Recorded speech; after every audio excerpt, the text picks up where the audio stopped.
Welcome to the MattyRocks experience and On the Road with MattyRocks on location at NAMM 2020 Anaheim, California. Day number 3, joined with special guest and good friend, Andy Martin. Thank you for How are having me. you, man? I'm doing amazing, man. Wow, it's been so long since we've talked. It's been, 2013? 2013 was the last time we saw each other. Yep. Absolutely. Halfway jam. Yep, halfway jam. So you're out at NAMM. Yes, I am. Is this your first day at NAMM? I ran in yesterday just to get my badge, but my first full day is today, yeah. Okay, so what are you hoping to find out there? What are you looking to see out there in the event? You know what? I like everything. Like I'm looking for. Actually, want to check out the amps right now. That's what I'm looking at. Is amps and some guitar gear. Just and just seeing some old friends like you, and just ran into a few other old friends, Leland, Scarler, and a bunch of guys. So it's great just seeing everybody. Have you been to NAMM before?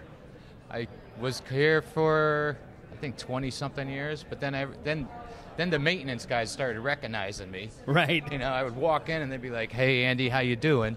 And I was just like, wow, everybody's starting to recognize. So I took some time off, and this is the first time back in about 13 years, dude.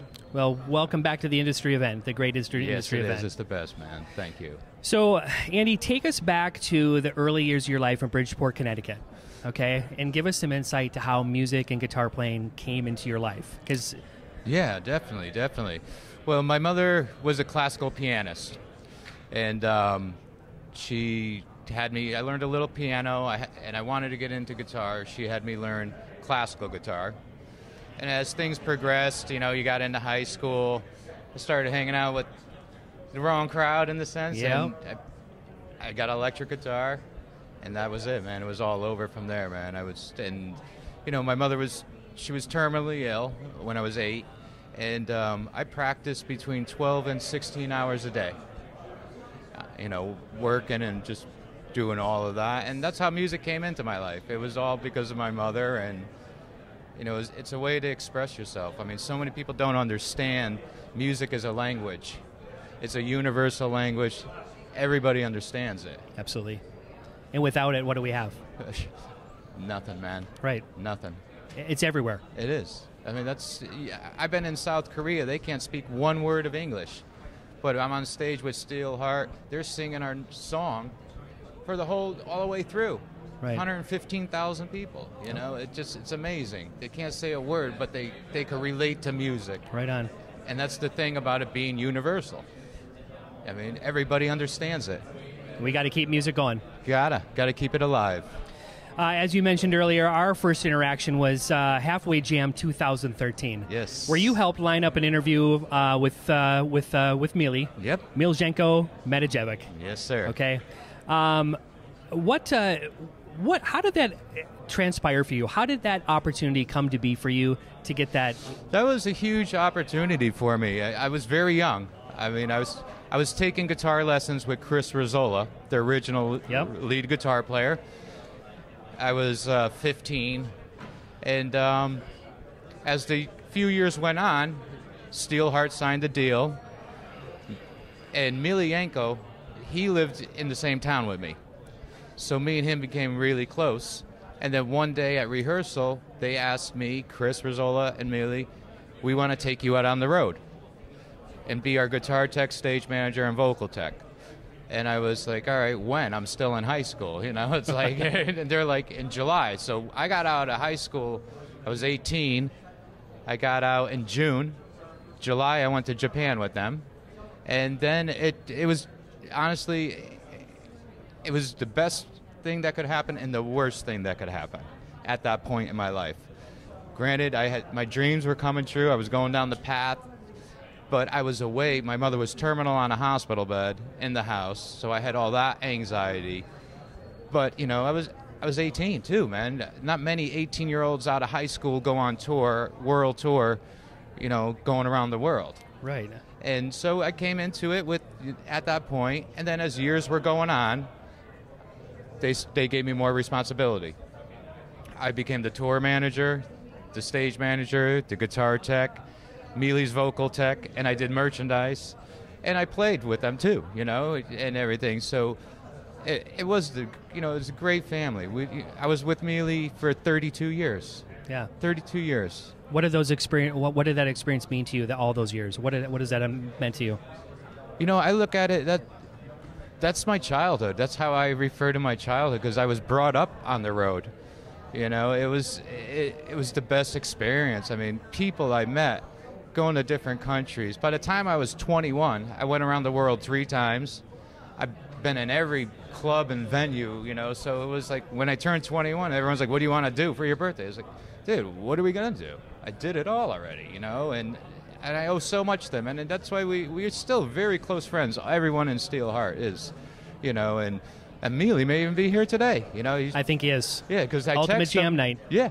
And you know what? I would just text him, and you know him. He would love to do another interview. Absolutely. And he's the easy interview. Yep, absolutely. But yeah, I would shoot him a text, because he did text me and said he would be here, but I just didn't say what time. So, what caused the departure from all that? Did you? You know, it was. Everyone. Or what led to the departure? That's more like. You know what? After 32 years, I wanted to really focus on Andy Martin. You know, and I'm 50 now, man, and you know, and we're not getting any younger. The biggest risk in life is not taking one. Right. You know, so I stood there and just said, me and Mealy talked in Louisiana. We did a show out there with Dee Snider. Mm-hmm. It was a casino, the Paragon, I think it was. And after the show, we just had a great talk. And I told him, anything you need, I'm a phone call away for you, bro. I want you to succeed. I want to succeed too. So I just have to turn the page and start a new chapter and move on and just go for what I want. And he supports me 1,000%.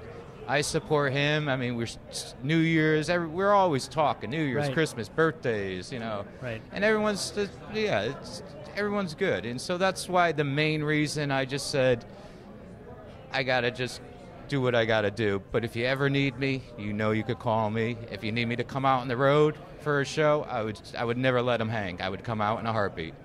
Right on. I'm going to refer back to this, and I told you this before.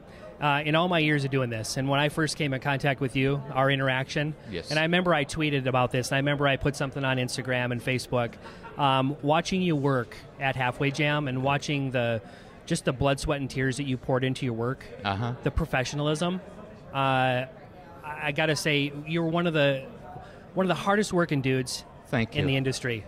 Thank you very much. Myself and all the other people that I work with, doing these interviews and going to venues and meeting with tour managers and people who are setting up interviews. Yes. By far one of the most professional guys in the industry that I've ever worked with, and I can't thank you enough for that. Thank you. And honestly, you as an interviewer is one of the best. Everyone refers to you as a rock star of the interviewers, dude. You're on our side, just like being one of us. Right. Well, I appreciate that. You know, and with working as the way I did, as hard as I do, it's natural for me, because when a band goes out, especially my boys that I grew up with, I think of it as me going on the stage.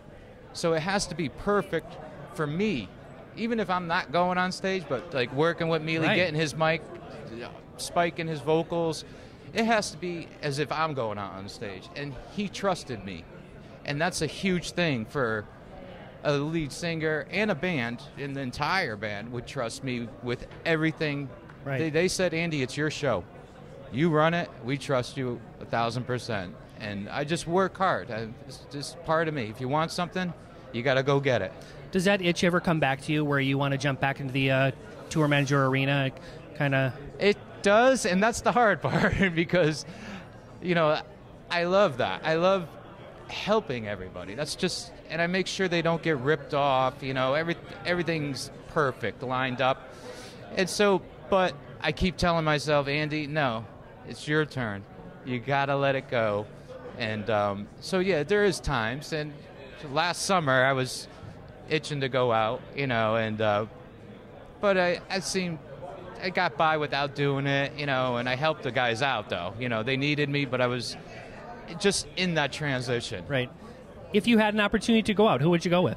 Who would be like a top list for you? To go out and tour manage or play with? Absolutely. Tour manage? Tour. God. I would go. I would love to go out with Steelheart and do like the 30th anniversary Oh, that's that would coming be awesome. up. You know, that's something me and Mealy have talked about. But otherwise, you know, that would probably be the only one that I would give up my time for. Right. Just because it would be 30 years of all the guys getting together again and just doing the last, you know, one. Absolutely. That would be, honestly, probably the only band to take away from what I'm doing right now. Right. You heard it, Mealy. You got it, brother. Andy, let's talk about your solo career. I know there's some noise out there about what's coming up, and you got some stuff going on about your solo. Yeah, I just have a lot that I've been planning out. I've been working with some guys out of New York, legendary sound guy, Night Bob. He did Aerosmith, Steely Dan, Kiss, everybody. He's a legend. And I was with him on New Year's Eve, and we were talking, and he's going to help me put this thing together that we're doing right now. It's called... Right now, it's going to be Andy Martin, An Evening With.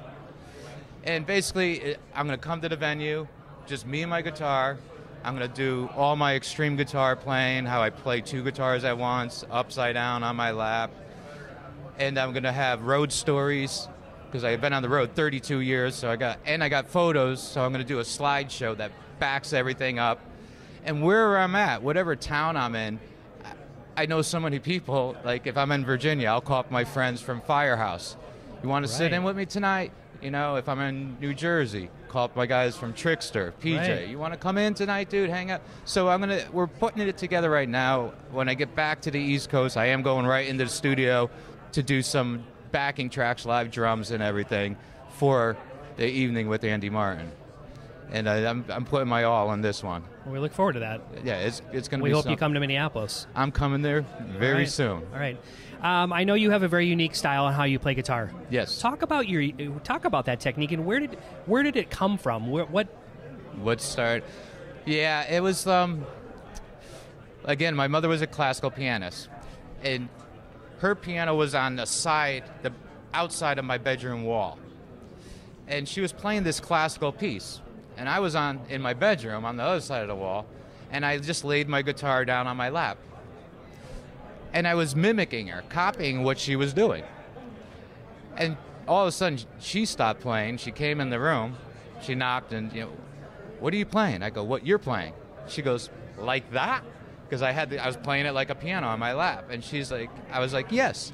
And she was like, whatever you're doing, don't stop. She goes, you have such ambition and you're so tenacious about succeeding and being happy at doing what you do. So that turned it into like the beginning point of me getting into this technique. After that, it was just me going extremer. And I would take two guitars and lay them on my lap and play a right-handed guitar and a left-handed guitar simultaneously. Okay. Turn it upside down. So now I could just play upside down guitar, I call it. Right. And right now, for the last 2 years, I've been working on a technique where I play piano and guitar simultaneously. And I'm going to be debuting that when I'm out with my solo career. Okay. We look forward to seeing that. Yeah, it's interesting stuff, man. It is. People have to develop a technique. Mm-hmm. What message do you give or advice do you give those individuals who are struggling to formulate a technique for themselves? Definitely. The thing with technique, everybody wants to get speed. Mm-hmm. They want to have speed first. The way you get that far is practicing it really slow with a metronome through an amp on a clean channel. Right. And you want to hear every single note. And the speed comes. Believe me, you'll be ripping in a month, but you have to just take your time, watch your strokes, and you have to be your own judge, really. That's because even my teacher, when I was taking lessons, he gave me all this information, but he even said, you're only with me, 3-4 hours a week. You got to be your own judge at home. Right. I'm giving you it. So to all the players, whatever they're playing, any instrument, take your time, be your own judge, and don't settle for anything less than perfect. And that's it. And just hang in there. Woodshed it. Like I said, I did 12 to 16 hours a day practicing, and I did that for 4 years. And, I corrected all my techniques. I would work on one technique, for 3 hours a day, picking, you know, another 3 hours two-handed tapping. Again, I went through each technique underneath the microscope where I wanted each one perfect. Whatever I did, I want to hear every single note and in tune, you know, not. Yeah. So I had to do everything. I was just a very anal retentive guitar player. Good message. Earlier influences in your life who have helped shape to make you the great guitar player that you are? Like, who was there for you in the beginning that helped that? Like people that influences Yeah. or people on the road that Influences or influences on the road that you picked up? Honestly, the reason I picked up a guitar was because of Ted Nugent. My cousin brought me a record home, and it was Stranglehold, the first one. As soon as I heard that, it was over, you know. So that was the main influence of getting me into the high energy side, out of the classical thing. Then my guitar teacher, Chris Rizzola, he was a huge influence. And then as years went on, like out on the road, Nightbob, the legendary sound guy, he just taught me so much about sound, you know. Meanwhile, I was in a room just working my craft to perfection, and he taught me so much more about what's out there, and he just taught me sound and judgment, he calls, and other, like, I had tons of influences. Yngwie Malmsteen, the late Sean Lane, which was a great friend of mine, Paul Gilbert, those guys, the ones that really dove in and gave everything they had. Absolutely. You know, their blood, sweat, and tears. They weren't turning back. Those are Right. any of those guys were my influences. Right. The die-hard survivors. I can't do anything else, and I'm not turning back. I'm rolling the dice, and let's see what happens. Right on. You've played stages with some of the greats in music. Mm-hmm. Who to you has been one of the most influential artists that you've graced a stage with? Wow, there's so many. God, you know, in '98, I was here at the NAMM show, and I did that Ibanez Axe attack, and it was back in the '98. You had all the. Actually, it was '94, I think. Maybe it's earlier. I can't. And Steve Vai, Sean Lane, Paul Gilbert, Joe Satriani, Andy Timmons from Danger Danger, Reb Beach. The whole stage was a lineup of, and me, that was probably the best that I, you know, shared. You had them all in one. That's what I mean. You had every guitar, and everyone had a solo as it went down the line. You know, I think there was about 22 of us. And then at the end, everyone just, it was a free-for-all. But that was it. That was fun. That, you know, it was small, quaint, but bigger stages with Steelheart. You know, we're in South Korea, Indonesia, 115,000 people, you know, and they have great fans. You know, we built a great fan base with them. But, you know, other guys, I mean, I don't care who I play with. I just love playing. Absolutely. You know? And it's great getting the chemistry from other musicians that you never played with, you know, and it just grows together. Right. And you're an Ibanez player. Yes, sir. Is it Ibanez for life? Ibanez for life. I signed back in 2000. I was with Ibanez. I went through 4 A&R reps. And in 2000, I think it was, Rob Nishida, who was head of artist relations at that point, he brought me in to renew my contract. And usually it's a 2-year contract. And I walked into the business center at the custom shop. He had 2 folders, and he just said, take a look at them. When you're done, call me. So I just, you know, opened the top one, a regular 2-year renewal. All right, that's good. I opened the second one. It just says life, right? And, you know, it's a huge word, man. It is. Life It's is a a commitment. huge word. But you know what? I sat there, I paced around the table, looking out the window into LA. I said, this is what I'm working for. I want this.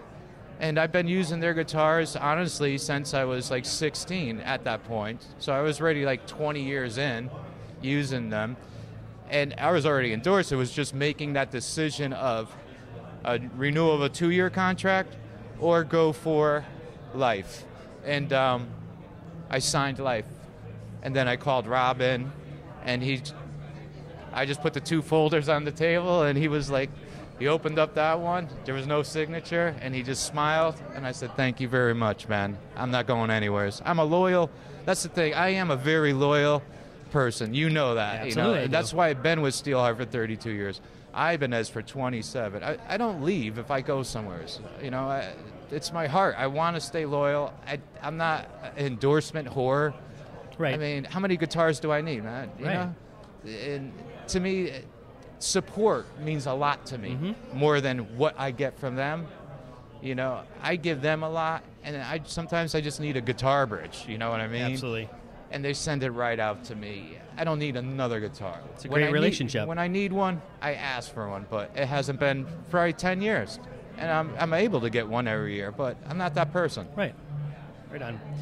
Andy, I want you to talk about, we've talked about your mom a few times during this interview. I want you to talk about the special connection that you have through music. Yes. That relates back to your mother. Yes. It's like weird. I hear music in my mind's ear. And I'm sure you heard that a million times. It comes to you. It almost comes to me. And when I'm in the studio, like, I did a song called Guided by Grace. Grace was my mother's name. I had a tape that was 30 years old, a cassette tape, and I had the engineer save 30 seconds of the tape. And it was just my mother playing classical piano. And I said, I want to do a duet with my mother 30 years after she passed. And he looked at me and said, dude, you're brilliant. So when we did this, I had 30 seconds of her playing piano. I looped it, and I sat there with my guitar and did the classical lead guitar with her. And it was like being back when I was a kid with my mother again at 8 years, playing when I was a child with her. And you feel the presence. And there's times I hear her when I'm playing live. And I get very aggressive when that part comes in. And everyone sees it, but I'm smiling, I'm laughing, but it's like It's good vibes. It's vibe, and music is the only connection I believe I have with her now. My songs are supposed to tell a story, and most of my songs are instrumental, but sonically they tell a story, and that's my connection, is just through music, and I honestly feel it. I mean, people say I can make angels sing and the demon dance and run. I said, well, my mother's sending me the music down, because like when I walk into the studio, I just tell the engineer, as soon as I plug in, record, because I may just play something and I don't know, you may say, play that again. I'll be like, I don't know. I just improvise. Right. Beautiful story, and thank you for sharing that. Thank you for the question, bro. I want you to think back through all of your musical career, and I want you to think back to, what do you think was your biggest accomplishment musically? Or is it yet to come? You know what? I think it's still coming. I think my solo career, Andy Martin, An Evening With, is going to be the big. Yeah, I did go through a lot. I mean, I put out the first book on 7-string guitar, published by Hal Leonard, and it was endorsed by Steve Vai. I put out the Guitar Arpeggio Encyclopedia, published by Mel Bay, endorsed by my teacher out here, the late Ted Green, a legendary guitar player. I got gold records, platinum records, big endorsements, But I look at that; those are stepping stones to get where I want to get. Absolutely. And so everything, the biggest accomplishment is honestly being able to pay my bills doing what I love to do, bro. Amen. It doesn't matter what level of success. Everyone thinks there's just starving musician, rock star. There's successful musicians all in between there. And as long as you pay your rent, doing what you love to do, bro, that is the biggest success you could ever ask for. Right on. That is it, bro. Go get it. That's it, bro. You mentioned writings. Yes. So the books. Yes. So do you have any more writings in the works? I actually been, for the 32 years being on the road, I was the kid that always kept a journal on the road. So wherever I was, I have, a journal since I was 18. And some photos, because back then, you had to go get a disposable camera or somewheres and then find somewhere to develop it, and then they overexposed it, and, so I got some photos, but and I got a lot of my, now we got cell phones, right? They have cameras. It's a huge necessity for us these days. And so I have a lot of information of my life on the road growing up, people I hung out with, partied with. Yeah, of course, And so I was putting a book together called When You Wish Upon a Star, Look Out. And it is in the works. I have somebody helping me going through ghostwriting and cleaning it up because I just don't have the time. And I'm going to see I want to get it, and I may self-publish that under my own publishing company from Up Above Music. And, it will be interesting. And that's something that I may incorporate into my solo career that I was telling you about, Andy Martin, An Evening With, because I want to have that ready because that's some merchandise I can have available for, fans and people that come to see me. Absolutely. I hope along the way that I find a page in your book. You got one, brother. Halfway Jam 2013. I'll never forget that day. What does the future hold for Andy Martin, and what's coming up in 2020? 2020, I am just going to work harder than I ever worked in my life. And I do work hard. Absolutely. And I'm just going to burn the candle at both ends, starting in the middle, because I want this more than anything right now. And there's no turning back. It's sink or swim. Roll with me or I'm rolling over you, and I'm doing it. Right on. Go get it. I will, brother. Thank you. Where can followers keep up with everything that's going on with Andy Martin, all the music you're putting out, anything that's going on with you? Where are you going to direct these people to go find this stuff? You could jump on Facebook, Andy Martin Music, Andy Martin Music 1, Andy Martin Music 2, new numbers. Okay. And because I got a few pages lined up. Andy Martin Music Lessons on Facebook. I'm all over there, and that's where I'm putting everything up there. All right, go check them out. Check them out. I'm going to give you the same opportunity I give every artist that I have the opportunity to sit one-on-one with, and that's a message to MattyRocks listeners out there who are going to potentially hear and see this interview. Mm-hmm. Andy, what would you like to say to them? MattyRocks is the best, the rock star of all interviewers. Tune in, tune up, and love this guy like I do, man. He's the best of the best. Well, thank you, man. I appreciate it. Bro. Anything that I've forgotten? Anything that you want to add? Nah, man. Like I said, you're the best of it, man. You covered everything, bro. I appreciate that. You did, man. It was great. Thank you again. No, thank you, seriously, for spending the man. time with me on your busy NAMM schedule. No problem, dude. It's truly an honor. Yours is open, and stay in touch as always. Continued success to you in everything you have going on in your musical arena. Thank you for your kind words, brother. All right. Much love always. You've heard it here. MattyRocks and Andy Martin, NAMM 2020. MattyRocks, out. #1.